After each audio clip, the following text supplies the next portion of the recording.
ಇತ್ತೀಚಿನ ದಿನಗಳಲ್ಲಿ ಮಾಧ್ಯಮಗಳಲ್ಲಿ ಪ್ರಸಾರವಾಗುವ ಸುದ್ದಿಗಳ ವಿಶ್ವಾಸಾರ್ಹತೆ ಬಗ್ಗೆ ಸಾರ್ವಜನಿಕ ವಲಯದಲ್ಲಿ ದೊಡ್ಡ ಮಟ್ಟದ ಚರ್ಚೆ ನಡೆಯುತ್ತಿದೆ.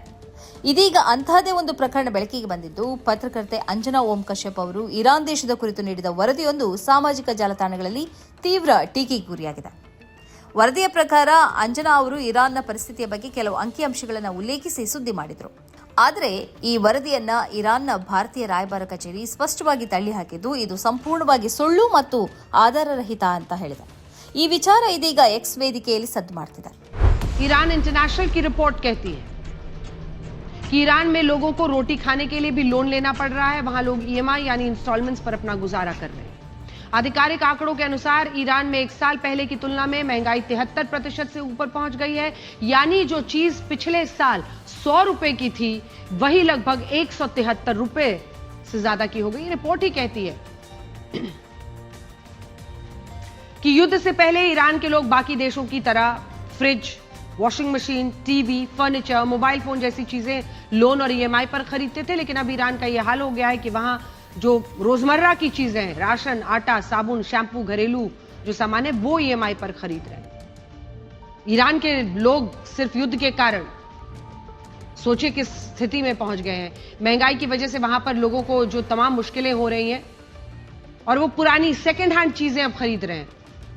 पुरानी चीजों की मांग में 40 to 60% की वृद्धि हो गई है. ಒಂದು ಕಡೆ ಇರಾನ್ ರಾಯಭಾರ ಕಚೇರಿಯೇ ಸುದ್ದಿಯನ್ನು ತಪ್ಪು ಎಂದು ಹೇಳಿದ ಮೇಲೆ, ಭಾರತೀಯ ಮಾಧ್ಯಮಗಳು ಬೇರೆ ದೇಶಗಳ ಆಂತರಿಕ ವಿಷಯಗಳ ಬಗ್ಗೆ ಇಷ್ಟೊಂದು ಆಸಕ್ತಿ ವಹಿಸುವ ಅಗತ್ಯವೇನಿದೆ ಎಂಬ ಪ್ರಶ್ನೆಗಳು ಎದ್ದಿವೆ. ತಮ್ಮ ದೇಶದ ನೈಜ ಸಮಸ್ಯೆಗಳ ಬಗ್ಗೆ ಧ್ವನಿ ಎತ್ತಬೇಕಾದ ಮಾಧ್ಯಮಗಳು ಇತರ ದೇಶಗಳ ಬಗ್ಗೆ ತಪ್ಪು ಮಾಹಿತಿಗಳನ್ನು ಹರಡಿ ದೇಶದ ವರ್ಚಸ್ಸಿಗೆ ಧಕ್ಕೆ ತರುತ್ತಿದೆ ಎಂದು ನೆಟ್ಟಿಗರು ಆಕ್ರೋಶ ವ್ಯಕ್ತಪಡಿಸುತ್ತಿದ್ದಾರೆ. ಹಲವು ಬಳಕೆದಾರರು ಈ ಘಟನೆಯನ್ನ ಗೋಧಿ ಮೀಡಿಯಾ ವಾದಕ್ಕೆ ಬಲಪಡಿಸುವ ಅಂಶ ಎಂದು ಬಣ್ಣಿಸುತ್ತಿದ್ದಾರೆ.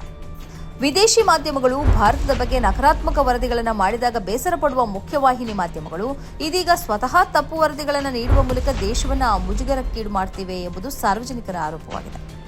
ಈ ಘಟನೆ ಗೋಧಿ ಮೀಡಿಯಾದ ಅಸಲಿ ಮುಖವನ್ನು ಮತ್ತೊಮ್ಮೆ ಬಯಲು ಮಾಡಿದೆ.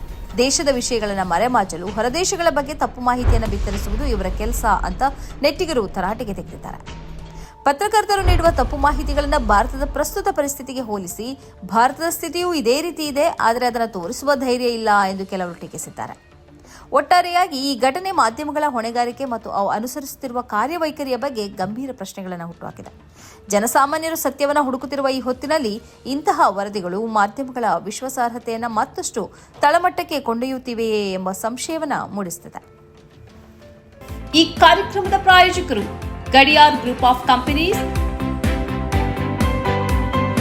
specialized in piling and shoring, engineering consultancy, fire fighting, steel structures, real estate.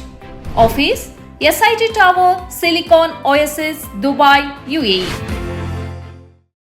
ಸ್ನೇಹಿತರೆ, ನಿಮ್ಮ ಅದ್ಭುತ ಬೆಂಬಲದಿಂದ ಸನ್ಮಾರ್ಗ ನ್ಯೂಸ್ ಚಾನೆಲ್ ಈಗ 2 ಲಕ್ಷ ಸಬ್ಸ್ಕ್ರೈಬರ್ಗಳನ್ನು ದಾಟಿದೆ. ಇದು ನಮ್ಮ ಯಶಸ್ಸಲ್ಲ, ಇದು ನಿಮ್ಮ ಯಶಸ್ಸು. ನಮ್ಮ ಮುಂದಿನ ಗುರಿ 4 ಲಕ್ಷ. ಇದು ಕಷ್ಟವಲ್ಲ. ನೀವು ಮಾಡಬೇಕಾದದ್ದು ಸಿಂಪಲ್. ನೀವು ಸನ್ಮಾರ್ಗ ನ್ಯೂಸ್ ಚಾನೆಲ್ ವಿಡಿಯೋವನ್ನ ನಿಮ್ಮ ಸ್ನೇಹಿತರಿಗೆ, ಕುಟುಂಬದವರೊಂದಿಗೆ ಹಂಚಿಕೊಳ್ಳಿ ಮತ್ತು ಅವರಲ್ಲೂ ಸಬ್ಸ್ಕ್ರೈಬ್ ಮಾಡಲು ಹೇಳಿ.